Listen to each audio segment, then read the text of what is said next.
Hey guys, Coach Dave here. I want to talk today about positive thinking.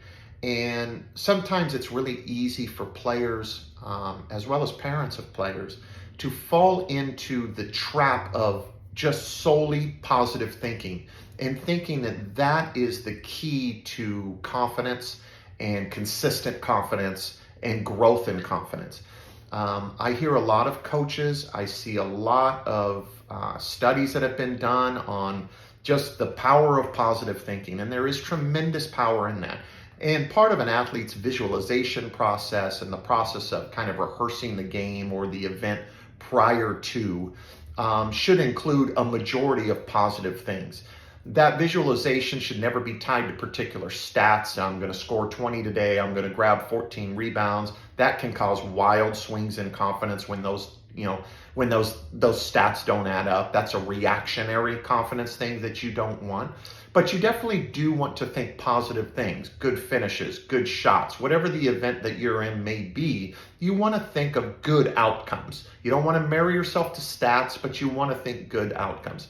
Now, one of the key factors that I have seen of keeping confidence very level, high and level, and not these big wild swings that reactionary confidence can bring, is also in that visualization process, is to think a little bit about how you're going to react when things don't go your way.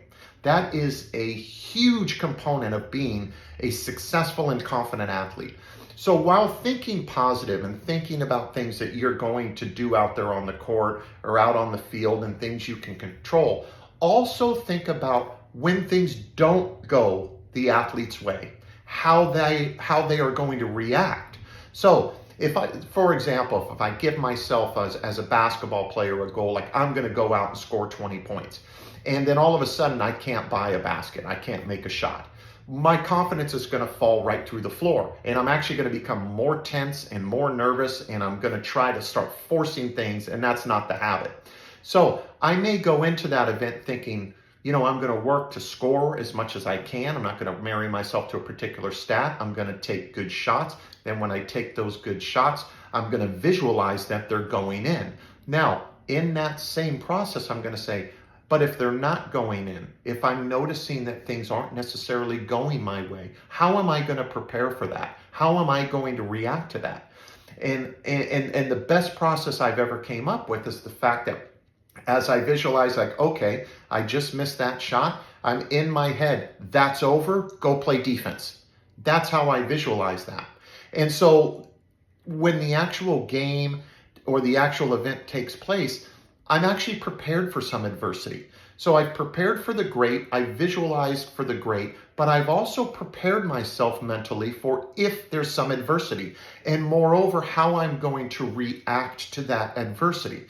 So if I make a mistake, I'm going to click my fingers and say, that's over, we're moving on to the next play. That way, the young athlete's confidence can stay very level. They're not determining on one or two plays that's going to shake them and rattle them completely. They're prepared for the best, but they're also prepared for adversity. That is the key to being level-headed. You're not having this big swing of reactionary confidence. You're going to stay confident. You're prepared for greatness. You're also prepared for when adversity hits. And that is one of the top keys to making sure players stay confident and focused on the game.